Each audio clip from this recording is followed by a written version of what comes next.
இயக்குனர் லோகேஷ் கனகராஜ் இனிமேல் எனும் வீடியோ ஆல்பத்தில் ஸ்ருதிஹாசனுடன் இணைந்து நடித்தது சோசியல் மீடியாவில் பல மீனிங்கில் ட்ரோல் செய்யப்பட்டு வருகிறது. இந்நிலையில் நேற்று நடைபெற்ற IPL போட்டியையும் இருவரும் ஒன்றாக சேப்பாக்கம் ஸ்டேடியத்திற்கு சென்று பார்த்துள்ளதாக புகைப்படம் ஒன்று தற்போது தீயாக பரவி வருகிறது. லோகேஷ் கனகராஜ் தனது படங்களில் ஹீரோ மற்றும் ஹீரோயினுக்கு சரியாக ரொமான்ஸ் காட்சிகளை வைக்க தெரியாது என கூறி வந்த நிலையில் ஸ்ருதிஹாசனை கட்டி புரண்டு சோபாவில் அவர் மீது ஏறி உருளும் காட்சிகள் என ஓவர் ரொமான்ஸ் காட்சிகளில் நடித்து ரசிகர்களை அதிர்ச்சியடைய வைத்தார். அதன் டீசர் வெளியானதிலிருந்து ஏகப்பட்ட ட்ரோல்கள் குவிந்து வருகின்றன.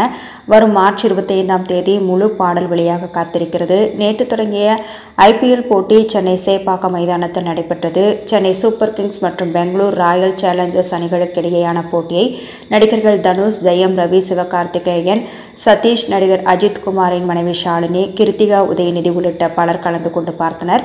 இந்நிலையில் நேற்று நடைபெற்ற கிரிக்கெட் போட்டியை லோகேஷ் கனகராஜ் நடிகை ஸ்ருதிஹாசனுடன் சேர்ந்து வந்து பார்த்தது தற்போது இணையத்தில் வேகமாக பரவி வருகிறது. இனிமேல் பாடல் ப்ரமோஷனுக்காக லோகேஷ் கனகராஜ் என்னவெல்லாம் செய்ய வேண்டியிருக்கென நெட்டிசன்கள் ட்ரோல் செய்து வருகின்றனர். வரும் மார்ச் 25ஆம் தேதி வெளியாக உள்ள முழு பாடலில் இன்னும் என்னவெல்லாம் சர்ப்ரைஸ் காத்திருக்குமோ என்றும் ரசிகர்கள் கமெண்ட் அடித்து வருகின்றனர்.